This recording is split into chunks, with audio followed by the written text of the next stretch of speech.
Well, aside from being baseball playoff season, football season, a whole bunch of other seasons, we all know that the month of October is designated by the Church in the United States as a time to focus our attention on respect for life. Question is, why October? Could it be because of its natural beauty as the trees begin to blaze with color, that it kind of reminds us of the seasons of life? Or could it be because the month begins with a feast honoring St. Francis of Assisi, whose legendary love for all living things is remembered and celebrated?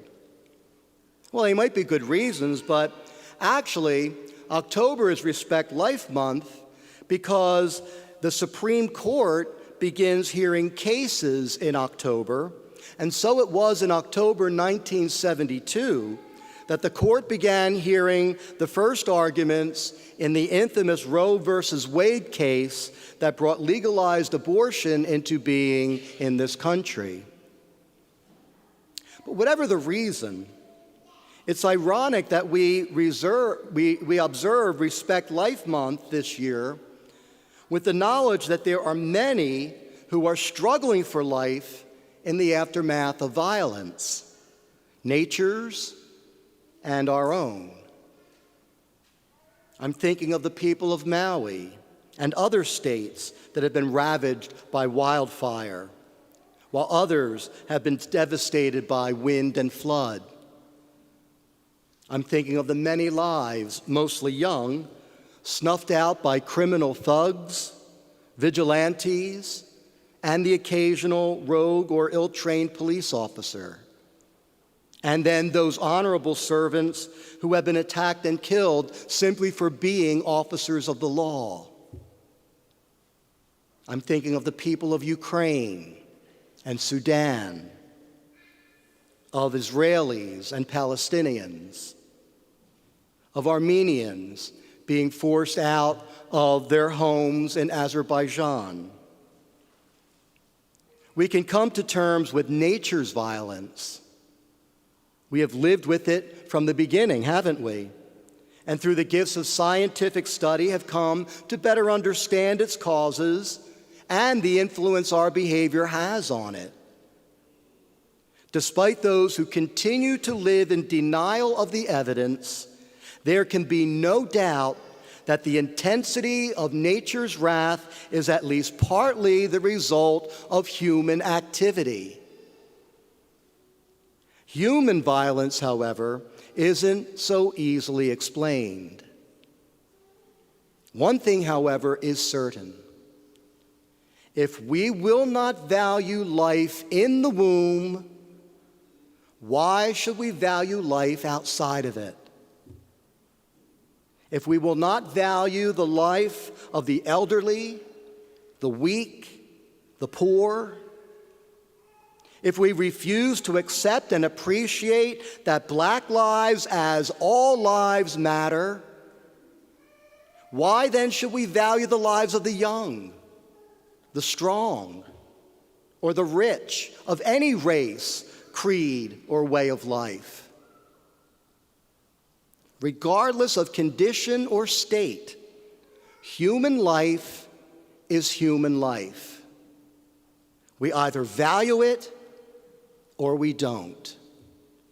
And too many people simply don't. They value their own, of course, but not others, particularly those who are different. If we all had respect for human life, not only would there be no abortion, there would be no racism, no ethnic cleansing, no brutality to protest during a rendition of our national anthem or at any other time. If we all had respect for life, people would not be forced to flee their homes and emigrate in the face of crushing poverty, terrorism, war, and genocide. The parables in our first reading and gospel today envision God on the verge of cutting down his creation and starting over. Addressed to a nation that had lost its way, Isaiah's parable was meant as a warning about what they could expect from abandoning their relationship with God to become more like their hedonistic pagan neighbors. Sound familiar, America? Jesus' parable was addressed to the religious authorities and others who thought they were somehow better than the rest, who sought to be served rather than to serve.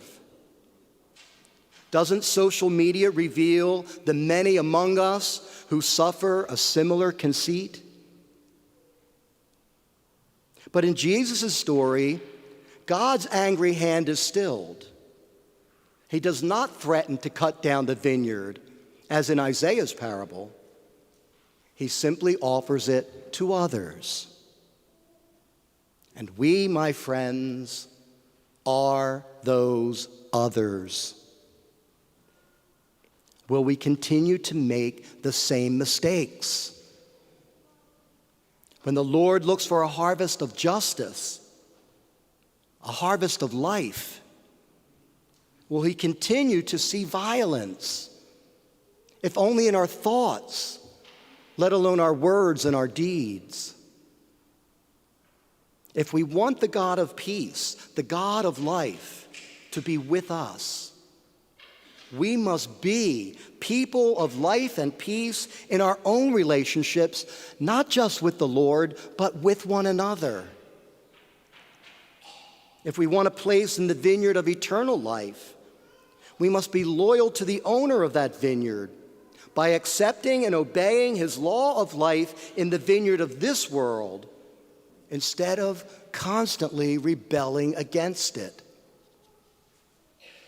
St. Paul reminds us today to live according to what we have learned from Christ himself, to allow him to direct us to all that is honest and pure and admirable and decent. That if we do this, the God of peace will rest on us and in us, and through us envelop the whole world.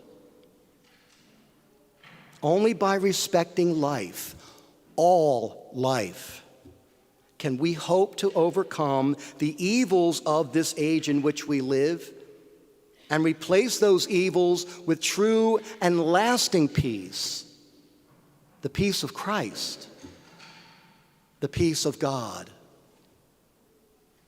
So instead of selling out to the opinions of our neighbors or our celebrities, our politicians, and anyone else we idolize and envy, how about we direct our energies to trying to influence them to become more like what we're all called to be, a people of life, a people of love, a people of God.